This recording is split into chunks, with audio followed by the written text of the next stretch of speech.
What it do, people? It's your boy Derek. Yeah, I don't have any sunglasses today. Probably because I'm not stoned. But yeah, we have lots and lots and lots to talk about today. It's gonna be a loaded and massive show. I appreciate everybody tuning in and listening. Don't forget, guys, we only need 94 more subscribers to hit 200. So go ahead and subscribe below. Yeah, right there below, and also be sure to hit that like button. We definitely appreciate that. So, but without further ado. I want to bring on the guest. He's had a 2 week hiatus, and just enjoying life. But we got Danaconda at night, Brother Dan in the morning, and Disco Danny throughout the day. How you doing, Disco Danny? I am doing really well, my friend. How are you today? Oh, I'm doing pretty solid, man. Had a okay day at work. You know how it goes in retail sometimes.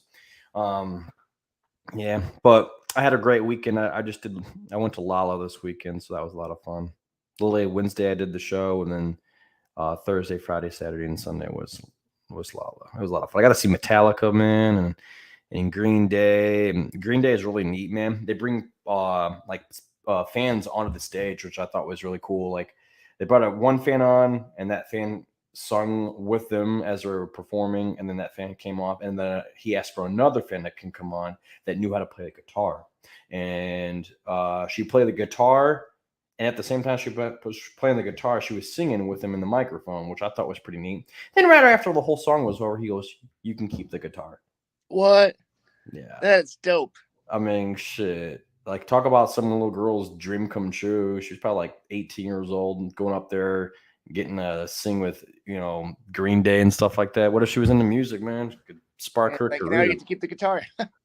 Yeah, I know that was pretty cool. And then MGK surprised me. I usually thought MGK was kind of crap. Like, I'm not really a fan of his rap music, but he actually has rock and roll that he does now, and it's actually pretty good in my opinion. He actually performed pretty well. He's climbing on top of stuff. J. Cole was great. Big Sean was great. J. Cole had so many people come out for him too. It was insane. Saw a couple other artists I didn't like Midwest. Don't like him. Just garbage. I felt bad for Lil Durk. He only got to play like 10, 15 minutes for his set because these kids wouldn't back up.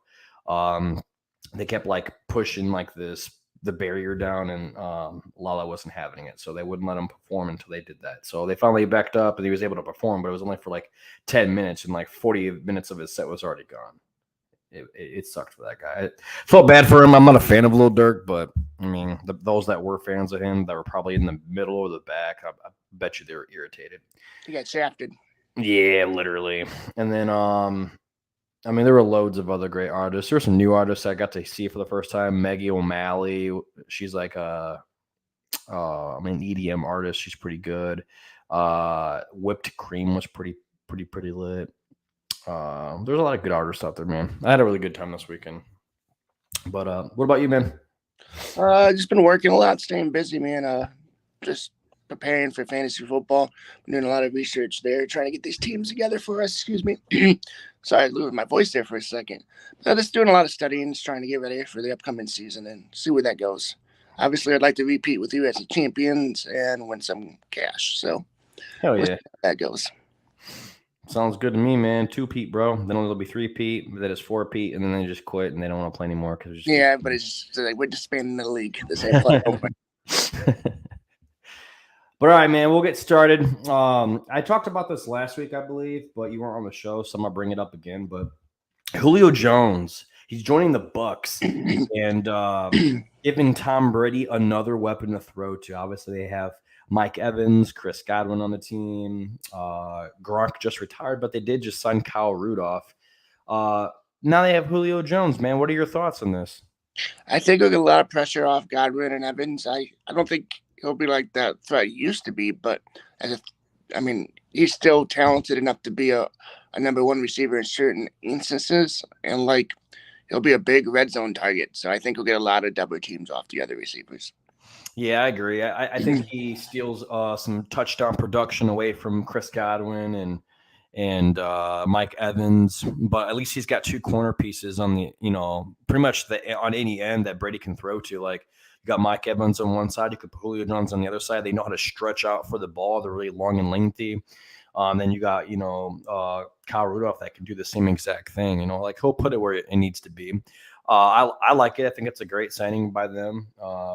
It's a 1-year deal and gets him another chance to be in the league and play and try to win a Super Bowl. I mean, he's got Tom Brady throwing him the thing. I mean, I think it's a really good pick. Not only that, I feel like they need to make sure that they keep him involved throughout the whole season, so that way when it comes time for playoffs, if they're in the playoffs, like he's still in tune with the team and stuff. I feel like a lot of the reason why he hasn't done as great these last couple of years is because injuries kind of derail him. And he just can't get back into a feel of things. He still is productive. It's just not like he what he used to be. But I think he could be what he used to be now, starting off now, because he's not injured anymore. I think this is the first time he's actually fully healthy going into a season. So I'm glad to see what he does, man. And I'm going to add on to that. I think he was training with Tom Brady during the offseason. If I had to bet, and I also bet his trainer, Alex Guerrero, or I can't say his last name. How do you pronounce it? I have no idea, honestly. Alex Guerrero, the there we go. TB12 method. I think the soft tissues and pliability. I think he's been doing a lot of that, so he doesn't get those soft tears in his hamstrings again. So I think he's going to be a lot more durable when it's all said and done. So I'm going to talk about a topic here in a little bit that Jonathan Taylor's been doing that maybe some other players can look into. But Carlos Dunlap is signing a 1-year contract with the Chiefs. Thought I'd just bring that up. He's been in the league for quite a while. I still think he's productive at this point in his career. I mean, he's nothing like he used to. He's definitely not in his prime. But he's definitely someone who can be like a rotational piece for the Chiefs. I like that. What about you, man? I like it too. Good. I still think he could get 8 to 10 sacks this season under the right circumstances. I think the Chiefs need more of a pass rush. I think he'll be a good rotational fit. So, again, he's at the twilight of his career. Good opportunity to possibly win a ring. So that could help him a lot. So help the team out a lot too. So I agree. Also, Kyler Murray. So there's been so much speculation in the last week. I don't think I talked about this in the last show. But he has an independent study clause in his contract. It's now been removed. And the independent study required him to study for 4 hours. I don't know if it was a day or a week. I think it was 4 hours a day of independent study on film. And it was pretty much there was a lot of speculation out there like, oh, does Kyler Murray not study film? Does he just go out there and ball out and do his thing? And then there's other people out like, wow, that's kind of disrespectful. And I think some people I think Kyler Murray came out and said it was disrespectful. I heard other people's takes on it. They were saying like, oh, Kyler Murray, if he thought it was disrespectful, then why did he sign the contract? I don't think he was necessarily saying that the team was being disrespectful for him. I think he's talking to whoever else is bringing up that specific clause out of his entire contract. I think he thinks that is disrespectful by the fact that they think that he doesn't prepare to go out there and play the game that he came out there to play. I think that every quarterback studies the game of football. I mean, you kind of have to. I feel like there's no way you can just go out there and play. Like, I feel like out of all positions, that's the position you need to study film the most. But that's just my opinion. But what are your thoughts on this, man? And now that they've removed the independent study clause, does this confirm it? I don't know. It's kind of in my opinion, I think it's a bad thing. I feel like they shouldn't have removed it. Because now it's like, why was it there in the first place? You know what I mean? I don't know. It's weird to me. But what's your thoughts on it, bro? Well, he's no Jamarcus Russell. Let's get that out of the way right now. He definitely balls out for sure. I think it looks bad on the team to remove that because now it's just saying, oh, yeah, it was pretty bad that we put that in there. Should have just kept it in there. Be like, hey, he studies. We just want him to do a little bit more to get into that next level. I don't know. Something we wanted to put in. Just make it anyway so doesn't sound disrespectful. But it looks bad them removing it. Yeah, I agree. I just think that by them removing it, they're admitting to it in a way. Yeah. And just like you just said, and Jamarcus Russell, that dude did not study. I mean, it's been shown that he literally went home, came back, and it was a blank tape that he took home with him, and he brought it back, and coaches asked him if he studied, and he was like, yeah, I studied. And like, oh, really? What plays? And then he would tell them, and they're like, oh, well, it was blank, so how did you study it? Just got him in a lie. But Kyler Murray, on the other hand, he's not doing that. And even if they sent him home to do that, and this is his 4th or 5th year in the league now. Might be longer. I think it's his 4th year in the league. Might be 5th. But you would have caught this already. You would realize that he isn't as serious with the game if he was doing that. But he goes out there and he balls out, man. He went to the playoffs last year, I think, or almost went to the playoffs. So it's like, I don't know. But hopefully it's behind them now and they can just not think about it. But I know it's going to come up later on in the season when, like, say that they start to struggle, they're like, is Kyler Murray studying? That's going to be their thoughts. Moving back to the injuries, when we were talking about hamstring injuries with what's his name, Julio Jones. Jonathan Taylor for the Indianapolis Colts is using a new technology to try and avoid injuries. He's invested in a technology company called Strive. It's focused on quantifying muscle performance to evaluate the optimum workload, level of fatigue, and other factors confronting modern-day NFL players. The study aims to identify risk factors for hamstring injuries and re-injury in order to better understand the implement strategies to mitigate that risk. I feel like that's something that Julio Jones should be taking note in because that dude be getting hella hamstring injuries all the time. A lot. And I like that Jonathan Taylor's doing this for the Colts and for himself in general, to get that longevity. Obviously, when I think of people that are running backs that have that longevity and have played and been really durable for long periods of time, my first thought is Frank Gore. So if you want to play as long as Frank Gore did, I mean, I'm sure you have to take into some consideration into your body. You have to protect your body. And I feel like that's what Jonathan Taylor's doing, protecting his body. And at the same time, he's investing in it so he can give other players the chance to, do what he's doing. Prolong their career and play at a high level. Yeah, because, I mean, we're all on the same page. I feel like everybody for every team wants all their players healthy all the time. That it'd be really competitive if that happened. Obviously, it's just impossible for that to happen. But it'd be great if everyone was always healthy all the time.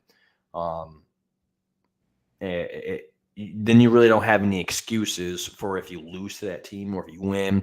Like, if you lose to that team, but you had every one of your players, you can't be like, oh, we were missing Jonathan Taylor, that's why we lost. Like, no, you can't say that because he was playing. So I kind of like this. Anything that just helps keep these players in the field for longer so these fans can see them like me in general, I'm all for it, man. What about you, man? I'm all for it, too. Obviously, want to see we lose a lot of running backs. We lost Derrick Henry. I know it's a foot injury. With Christian McCaffrey, if there's technology that can make them last longer or prolong their careers so they can last a full season, I'm all for it. Because you want to see the star running backs. You want to see them on the fields. You don't want to see them get injured, especially for fantasy football purposes, too. So, Oh, yeah. Yeah, so if they can prolong their career, that's important. Especially for re-injuries, because hamstrings, man, I feel like once I hear the word hamstring for a player, I instantly get turned off, especially in fantasy, because sometimes they can be lingering. They might get the hamstring injury in training camp, and they have it all season long, and it's really annoying. It's nagging. So if they can find a way to prevent re-injuring it or just keeping it healthy throughout the whole season, that's great. Another running back who's been focusing on his body and getting better, and he's in shape right now, is Ezekiel Elliott.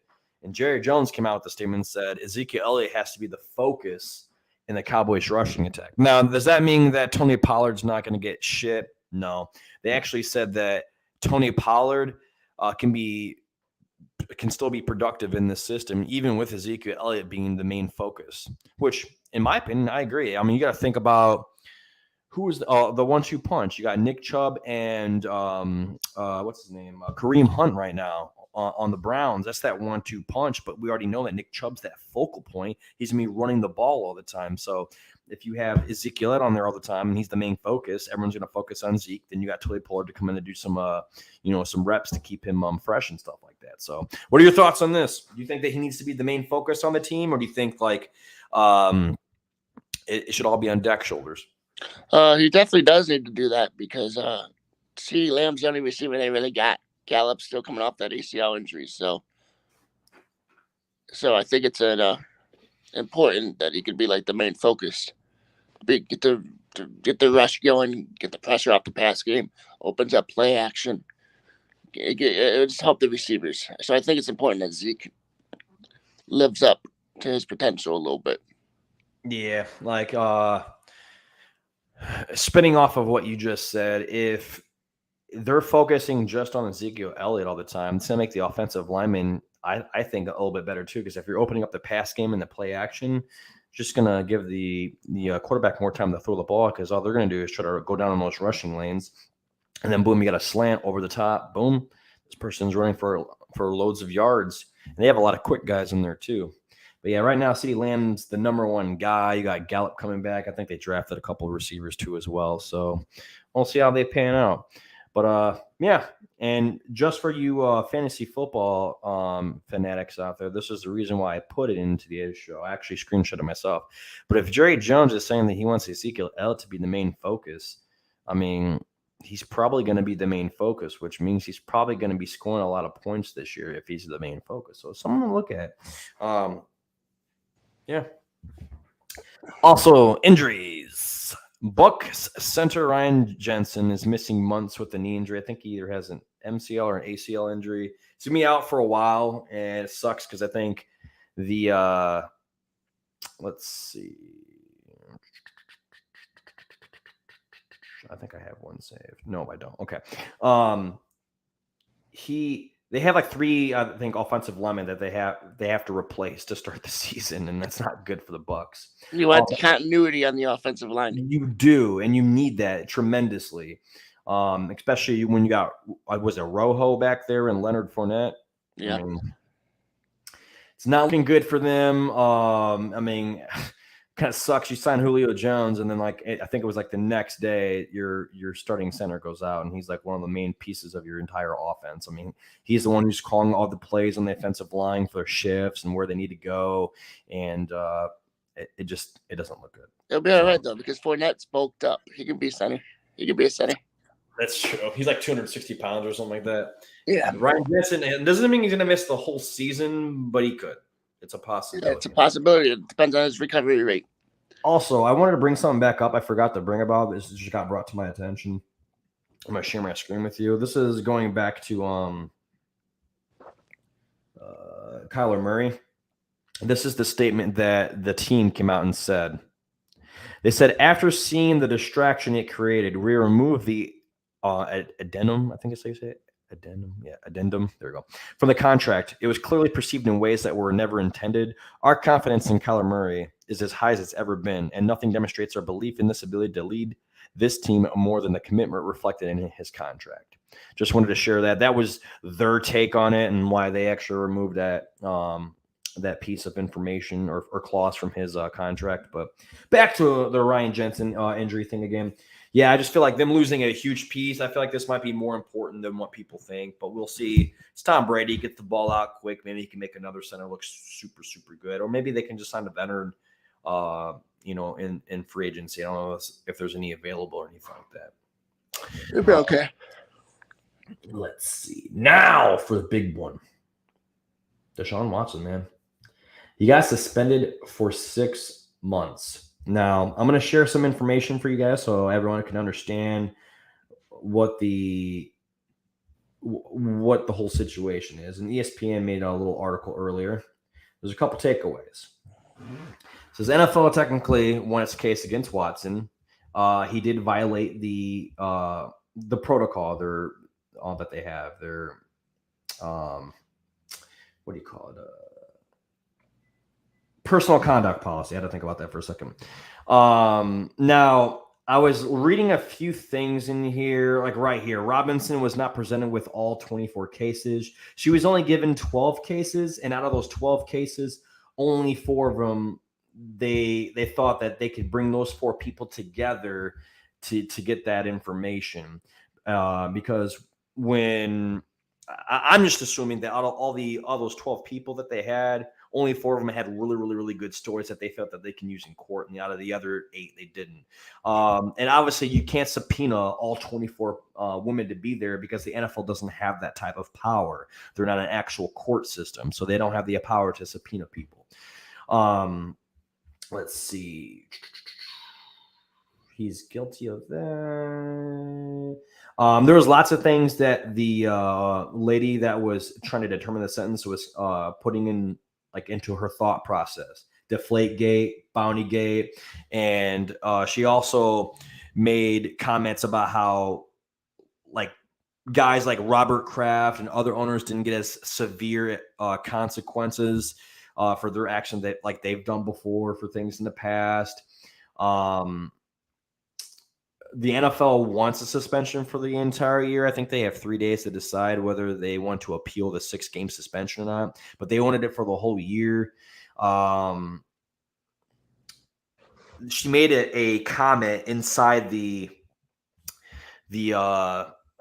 her whole little thing that she typed up, bro. She said that Ray Rice, the fact that the NFL changed their policy or amended it after they suspended him for 2 games, and then there was a public outcry. She feels like the NFL is doing that again. And the reason she feels that way is because the NFL could have put him on the exempt list last year, but they chose not to, which makes us think that they didn't think that this was as serious as it was. And now that it is, they're trying to, get it for a whole year, when before they could have just put him on the exempt list. It would add to the seriousness of it, and they didn't. He wasn't a violent offender, so she was mentioning that.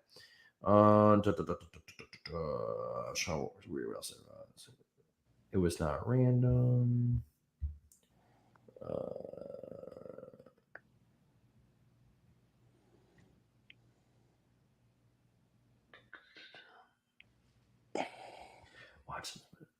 Also, in his future massage sessions, have to go through the team. If he's caught outside of the team's purview for massages again, they can reimpose the suspension and whatnot. But what are your thoughts on the 6-game suspension, bro? And do you think that it's good enough? Do you think that he should get more? Do you think that what Robinson did was good? He should have had a bigger suspension, honestly. I thought it should have been a year. That's my take on that. I mean, at some point, not all these girls are lying just to get money. 26 plus. So yeah, I mean, it's quite a lot. Yeah, so yeah, I mean, a lot longer.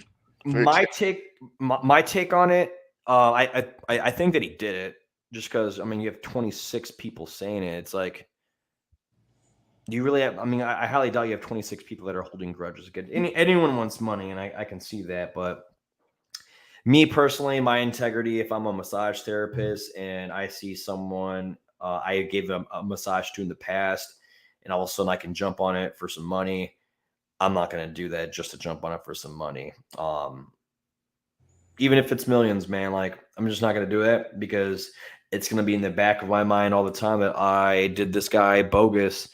And I was one of the individuals that was tarnishing his legacy and what his reputation is at the moment, all that stuff. But if he did do something to me, you best believe I'm going to make sure he gets the worst punishment of all. You know what I mean? So, like, I don't think 26 women came forth and they're all lying. No, you know what I mean? Not at all. The suspension, I feel like, should be for a year. Had he been convicted of it and guilty on all counts, and was gonna serve time or something with the law, then I think he should have been banned permanently from the NFL. That's just my opinion. But after reading this article that ESPN put out, I kind of have some perspective on what I think now. I understand why she chose the 6 games because it was a nonviolent injury or a nonviolent case, I guess you could say. And nonviolent cases, there's never been more than 3-game suspension before. So that was put into perspective. And then the fact that owners weren't punished severely as well when they've done more egregious things, especially Dan Snyder. Yeah, especially Dan Snyder. There's been some really bad things that have really ruined the integrity of the game, and they just got slapped. I mean, Robert Kraft and that whorehouse that he was involved in and stuff like that. None of them got anything. They just got fined money, which they can obviously pay, and then you just move on with their lives. So I think she was like, the NFL Players Association, I understand their side of it. They're like, well, these owners, if you're not going to hold the owners accountable. You can't be holding these, players like this accountable for the same types of things. So I get it. Do I agree with it? No. Do I feel like he deserves more? Yeah, but it is what it is. He's going to be suspended for 6 games unless the NFL appeals it and wants it to be for more. So, let me see if there's anything else on that. No, but we do have a big case later that I want to talk about. Okay. Deebo just signed a new contract. He has a rushing incentives now, which I will share because Adam Schefter went out and tweeted. Let's see. It says, in the case where the 49ers continue to use wide receiver Deebo Samuel as a running back, he has incentives in his new contract that could pay him an additional $1.95 million over life of contract for rushing yards and rushing touchdowns. And for those of you that think earlier on in the season, all the rumors about him not wanting to be a running back, he actually came out and said it's not the case. That isn't true. So not only is he getting paid very well and he's staying with the team, which is going to be really good for Trey Lance and the 49ers, but he also has rushing incentives, which is pretty cool, I thought. And so if he gets like 500 yards again, does he get like a couple million or something like that? Like, that's pretty nice. I like that. That's a steal right there. That's a good. Agreed. I think the rushing touchdowns, I still think he can get a lot of those too. As far as like rushing yards, I don't think he does as many as he got last year. I don't think he's going to be a running back for them. I think he still has some running plays, just a little trick plays here and there, but I don't think he's going to be. I think it's going to be a little bit different than it was last year. That's for sure. What are your thoughts on him having new rushing incentives and him signing a contract in general? I think he got what he wanted. He got what he was looking for. Obviously, it seems like he didn't mind playing running back. He just wanted to be paid accordingly. Want to get paid as a receiver, but he also need incentives if I'm going to be a running back too. I think he got his 2-punch combo on his contract. I think that's fair. Yeah, I think he's going to be satisfied now. I honestly, I don't know if he was waiting for all the other wide receivers to sign their contracts first and then do his, but I think the fact that DK Metcalf got his contract done helped Deebo solidify his. Yeah.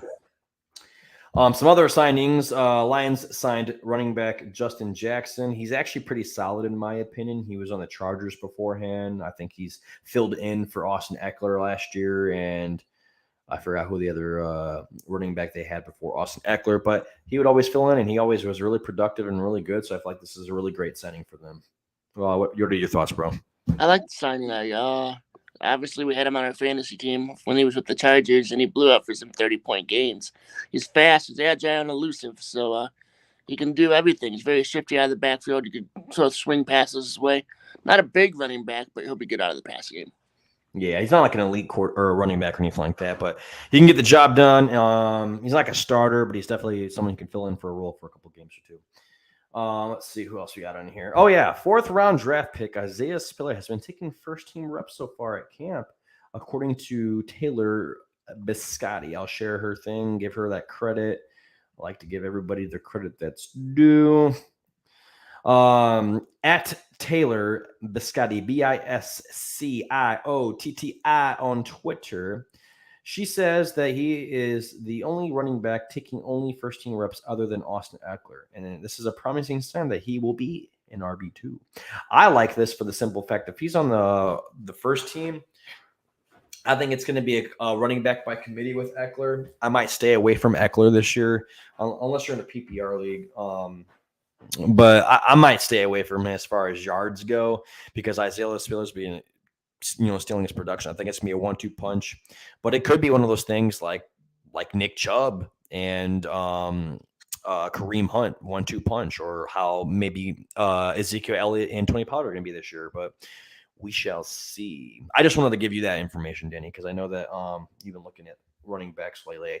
Isaiah Spiller might be someone to look at. Maybe if we get Eckler, we get Isaiah Spiller as a 1-2 punch, I think so. It's a good handicap, too. Mm-hmm. Good cuff, I should say. And Eckler always gets injured quite a lot, so he could definitely fill in. What if he fills in for 4 games? It's a lot of points right there. Alrighty, let's see. Judy. Okay, we're getting there. Okay, Vikings general manager Kwesi Adofo-Mensah on Kirk Cousins. He, in an interview with USA Today Sports on July 22nd, my birthday, the first-year general manager gave a brutally honest assessment of Kirk Cousins, saying the Vikings quarterback is good, but he's not Tom Brady or Mahomes. Adofo-Mensah also said, from a general perspective of rebuilding a team, he's nervous about not burning it down at the quarterback position. Now, I don't know about you, Danny, but if I'm a first-year general manager for a team and the quarterback is literally one of the most important positions on the roster, you have a new head coach, and you have a team that you're trying to take to the playoffs, and you have the quarterback, and you're trying to instill confidence in this guy. You know, everyone's always been down on Kirk Cousins his whole life. He's been a backup to RG3, came back, took that starter role. I think that he came over to the Vikings and signed a deal with them, and no one believed in him, but he's still being productive every single year. Like, everyone's always sleeping on Kirk Cousins. But then you have a general manager that comes out and just dogs you. Like, he's not no Tom Brady or Patrick Mahomes. And I'm thinking about burning down that position, but you know what? I'm going to leave it as is, and we'll see how it goes. What do you think, man? Do you think that he should be out here publicly blasting his quarterback, or as a first-year general manager, or you don't think it doesn't matter? That's bad as a general manager your first year. Don't be saying, keep that stuff indoors. Especially, we know he's no Tom Brady or Patrick Mahomes, but he's still really good. I do agree with that assessment, but how he worded it was just absolutely terrible. And not only that, it's like, it makes me think he doesn't have any confidence in Kirk Cousins. If you don't have any confidence in your quarterback going into the season, man, then what are you doing? That's for things like us to say. Like me and you on this show, we should be saying, oh, yeah, he's not like Tom Brady or Patrick Mahomes, but he's decent. Like, that's something that we as the media say, or we as podcast people say, or people. Exactly. It's not something a general manager of a team, of your own team, should be saying. Like, maybe if you're an executive for another team and you're thinking about it and they're asking you, like, what are your thoughts on Kirk Cousins staying with the Minnesota Vikings? And they could be like, oh, well, he's not Tom Brady or Patrick Mahomes, but he's still pretty good. Like, I can hear that from another owner or a general manager or coach, but from your own general manager of your own team, like, Let me put it this way. Well, we've had Chris Ballard on our team, and we've had shit quarterbacks. I mean, we've had Scott Tolzien. We've had I'm not saying that Jacoby Brissett's a terrible quarterback, but he's not like Andrew Luck or anything like that. No, not at all. I mean, we've had terrible quarterbacks. Cleveland Browns have had terrible quarterbacks for like 15 years. Not once has their general manager ever came out and said some shit like this. Like, you can't be saying that, bro. Cannot not at all. Not be saying. You got two more topics left. One's a big one. The Dolphins are going to be losing draft picks for Brady. Sean Payton. Stephen Ross is going to be suspended for the whole season. You're like, what? What do you mean? Well, must have gotten some really good, solid evidence on there then. Sort of. I want to hear your take on this. Dolphins lose draft picks for tampering. And this is what, I'm not going to read all of that, but I'll just show you real quickly later. Owner Stephen Ross will be suspended through October 17th, 2022, and he has been fined $1.5 million, and Vice Chairman Bruce Beal was fined $500,000, and will not be able to attend any league meetings throughout the rest of this year. So pretty much Bruce Beal is not going to be involved in anything for the rest of the year. Stephen Ross, he's suspended for 6 games. And let's see. It says the NFL found after a 6-month investigation that the Dolphins had impermissible contact with Tom Brady while he was both under contract with the New England Patriots in 2019 and the Buccaneers in 2021. Then back in January of 2022, the team also spoke to the agent of Sean Payton while he was still the head coach of the New Orleans Saints, as he did not announce his retirement until the 25th of January. And it's in the rules. It says you cannot contact another team's head coach or players while they're on their contract, even when they retire from the league, because they're still technically under a contract on that team. You have to reach out to that team. The only team they reached out to ask if they can get confirmation to talk to Sean Payton to talk to someone was for Sean Payton. That was the New Orleans Saints, and they declined. They said no, and they did it anyways. Let's see. Their plan was to pursue Brady and Peyton Manning this offseason. They were going to try to give both of them league ownership of their team, of the Dolphins team. So they'd be an executive, a team owner, and then a coach, essentially. Or Brady in his predicament, he would have been a team owner, player, and executive. And I believe you have to get permission from the NFL owners themselves. Like, they have to vote on that if they're going to actually do that and let you guys in. It says, let's see. The lawsuit also alleged the Dolphins engaged in tanking while Flores was the head coach, with Ross offering $100,000 for each loss during the 2019 season. The NFL's latest investigation determined that Miami did not intentionally lose those games that year, and the offer from Ross was not serious. Even if it was made in jest and not intended to be taken seriously, comments suggesting that draft position is more important than winning could be misunderstood and carry with them unnecessary potential risk to the integrity of the game. Brian Flores in his statement said, "I am thankful for the NFL's investigator found my factual allegations against Stephen Ross are true. At the same time, I'm also disappointed to learn that the investigator minimized Mr. Ross's offers and pressures to tank games, especially when I wrote and submitted a letter at the time to Dolphins executives documenting my serious concerns regarding this subject at the time, which the investigator has in her possession." While the investigator found the Dolphins had engaged in impermissible tampering of unprecedented scope and severity, Mr. Ross will avoid any meaningful consequence. There is nothing more important when it comes to the game of football itself than the integrity of the game. When the integrity of the game is called into question, fans suffer, football suffers. So apparently, I mean, I guess long story short, they're saying that he didn't, like, there's no proof essentially that he said that he tanked, even though they talked to multiple people. But in there, if you read in the thing, it says deferring recollections about the wording and timing and context. So they're pretty much admitting that he was trying to tank and they were trying to get better draft position. He just didn't have proof to say that he actually did. And I'm sure that's came up in conversation. I'm sure he's like, "Yeah, Brian, you should fucking tank every game this year so we get better draft position. I'd give you $100,000. Thinking that he's joking around. But he's actually serious. Yeah, We're not stupid. And not only that, he had unprecedented, is what they said, unprecedented tampering. Like, if he can do that shit, bro, he can do that other shit. That's just exactly. But what's your thoughts on Mr. Ross being a piece of shit, fucking with the integrity of the game, trying to get Tom Brady to come over to their team? I mean, I guess when you're getting your ass beat by the greatest quarterback of all time for 20 years, or one of the greatest for 20 years, you kind of want him to join your team. Exactly. I think it's funny because, that's when you try to be shady and sneaky, it always comes up to bite you in the ass. Always. I just like, it kind of irks me too. It's like, it figures that the NFL did this, but it's just like the NFL keeps trying to make it go to their arbitration team so they can take care of it and they can just, hush, hush, gone away. But like, I was reading on this earlier. If the NFL had admitted and said, "Oh yeah, we found evidence that Ross was tanking," if they found evidence, that means they would have to punish him. And they have to punish him. That means that their game lost some sort of integrity for that particular year. And the NFL doesn't want to come to admittance with that. So that's why they said, "Oh, yeah, he tampered. He cheated." They cheated, though. He didn't ruin the integrity of the game. Because whenever you're losing games on purpose to get a better draft position, it's actually affecting all the other teams in the NFL. With tampering, at least it's only affecting 2 teams. Sorry. You're all good, bro.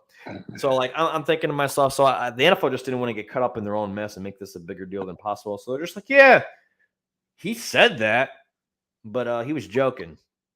It's pretty much what they said. Yeah, he wasn't joking. He was being serious for sure, without a doubt. Without a reasonable doubt, he was being serious. I mean, Brian Flores wouldn't just come out and just say, "Yeah, he's they paid me. They said they're gonna pay me $100,000 if I I lost." Like, no. I just don't feel like he's even getting punished, man. I mean, yeah, he doesn't get to be around anything for 6 games this year. I mean, there's 17 games, so we still got 11 to go. So I mean, that ain't nothing. You know, he's got general managers to take care of everything, and He'll have backup plans. He'll have everything. yeah. This, And this then not only that, here's a crazy thought I want to tell you. He makes more money with his Grand Prix in one event than he does for an entire season with the NFL. So he's getting charged $1.5 million. I don't think he gives a fuck. 1.5 million is literally chump change to him when he makes 300 million on a race, you know, or a 300 billion on a race, you know, with Grand Prix. Like, I don't feel like he got punished. I don't think he's hurting with the money. He's not going to care about the money. They do lose draft picks, a first-round draft pick and a third-round draft pick, but they already have another first-round draft pick. So they just the only way it would sort of affect them is maybe Tua wasn't a franchise quarterback for them, and they have to start over from scratch and look for a new quarterback.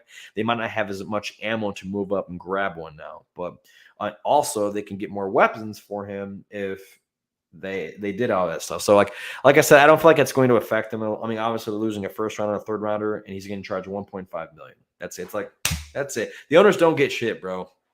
slap on the wrist. Also on a different note, other than football, Tiger Woods is a goddamn G. He turned down $700 million to join the LIV Golf Club, an invitational series. I'm just thinking to myself, like, how much of a fucking badass do you have to be like 700 million? It's not good. I don't need it. It's not good enough, man. I don't want to do it. I'm good. I'm good. I'd take the other guy's trying to give me $1 billion. I'm like, this is fucking nuts, dude.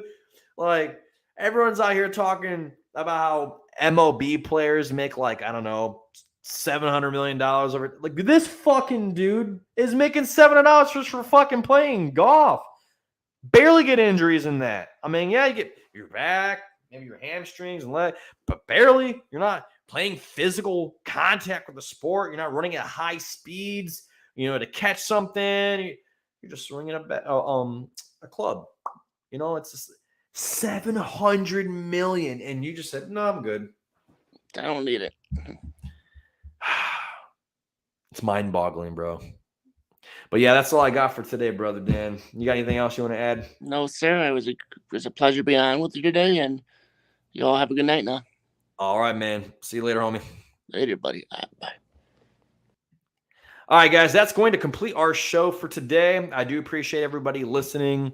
Again, like I said, we need 94 subscribers, so be sure to hit that like button down there. We're trying to get to 200.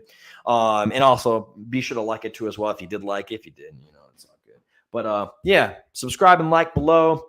If anyone needs me to give them a shout out on the show, you got a business you want to support, you got a friend or a family member who's in sports and you're trying to get their name out there, you let me know. I got you. I'll give you a shout out. Just don't be an actual piece of shit, because I don't want to like promote you on the show. The next thing you know, you're fucking stealing shit and I don't know, doing crazy stuff.